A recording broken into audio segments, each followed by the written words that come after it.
All right, in this explainer, we are going to dive into one of the biggest questions out there. We'll be looking at two really powerful theories that try to explain what makes a country rich and what truly drives a nation's prosperity. So let's just get right to it. This is the big puzzle, isn't it? It's a question that has kept economists and world leaders up at night for centuries. Is it about having a lot of natural resources? Is it geography? Culture? What really separates the haves from the have-nots on a global scale? Well, right away, the simple answers just fall apart when you look at the real world. I mean, take a look at this. On one side, you've got Venezuela literally sitting on the largest oil reserves on the planet, but its economy is in absolute shambles. And on the other side, South Korea, a country with barely any natural resources to speak of, yet it became this global economic giant. So this tells you, loud and clear, it's not about what's buried in the ground. It has to be something else. And that brings us to our first engine. This is a huge idea, most famously championed by the Nobel Prize winner Douglas North. And his argument is that a country's wealth all comes down to its rules of the game, basically the institutions that set the stage for everything else. Now, at the absolute core of these rules is the idea of property rights. And look, this isn't just about the deed to your house. It's about a fundamental confidence. It's the belief that if you build something or invest in something or create something valuable, it won't just be taken away from you by the government or someone more powerful. Because honestly, without that basic security, why would anyone bother to invest their money or their time? So you can see how this creates this powerful chain reaction. First, you establish strong, reliable property rights. That makes people feel safe enough to take risks and invest. When they feel safe, they start to trade, they specialize in what they're good at, and they innovate. And the result of all that activity? The whole economy grows. It seems so simple, which brings up a really obvious question, right? If the recipe for economic success is this straightforward, why isn't every country just copying it? This is where North's theory gets really, really interesting. He argues that there are these massive, often invisible, barriers that actually stop countries from putting these good rules in place. And he calls these barriers transaction costs. But wait, we're not talking about something simple like a fee for filing paperwork.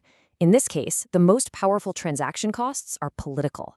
They're the friction, the roadblocks that get thrown up by power struggles, and they can grind a whole country's progress to a halt. And here it is, straight from North himself.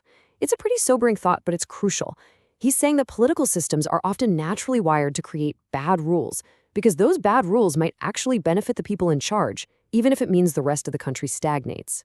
So here's how that destructive process usually plays out. You've got a small, powerful group of elites who are doing just fine under the current broken system. Maybe they have a monopoly or some other special deal.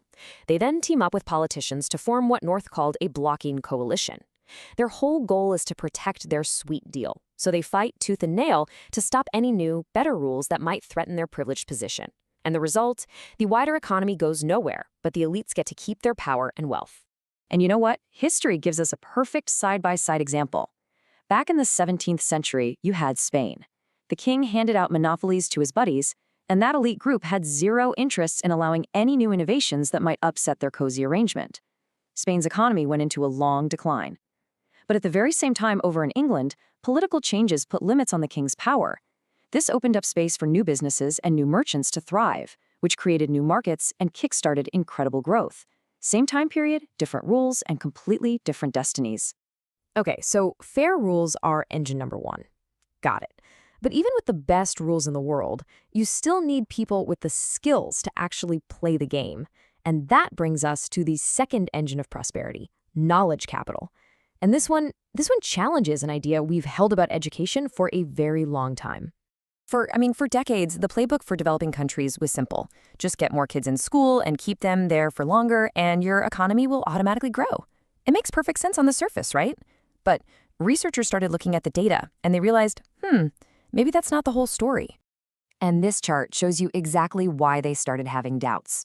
This plots a country's economic growth against the average number of years people spend in school. And as you can see, it's kind of a mess. The dots are all over the place. Sure, there's a vague upward trend, but it's super weak. It really doesn't explain why some countries took off like a rocket while others just sputtered. But now, look at this. This is the big aha moment. Instead of just counting years of schooling, this chart plots economic growth against what students actually learned, measured by international math and science scores.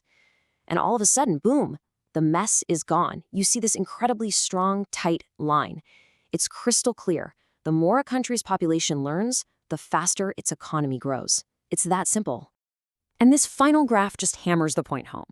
This shows you the link between years of school and growth after you've already accounted for the quality of that education. And what do you see? It's a flat line. It means that once you know what students are actually learning, just adding more years of low-quality schooling has basically zero effect on economic growth. It's not about seat time, it's about skills. Quality totally crushes quantity. So this leads us to this powerful idea: knowledge capital. It's not about the number of diplomas hanging on walls, it's about the collective brain power of your population, the sum total of what your people actually know and can do. And it turns out, this is one of the most powerful predictors of a country's economic future.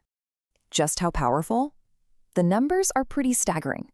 The research shows that if you can improve your country's average test scores by 1 standard deviation, which is a big leap, but totally achievable with good reforms, it's associated with a full 2% higher GDP growth every single year.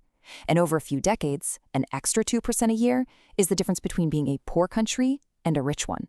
It's a total game changer. So we have our two massive engines, the rules of the game and the skills of the people.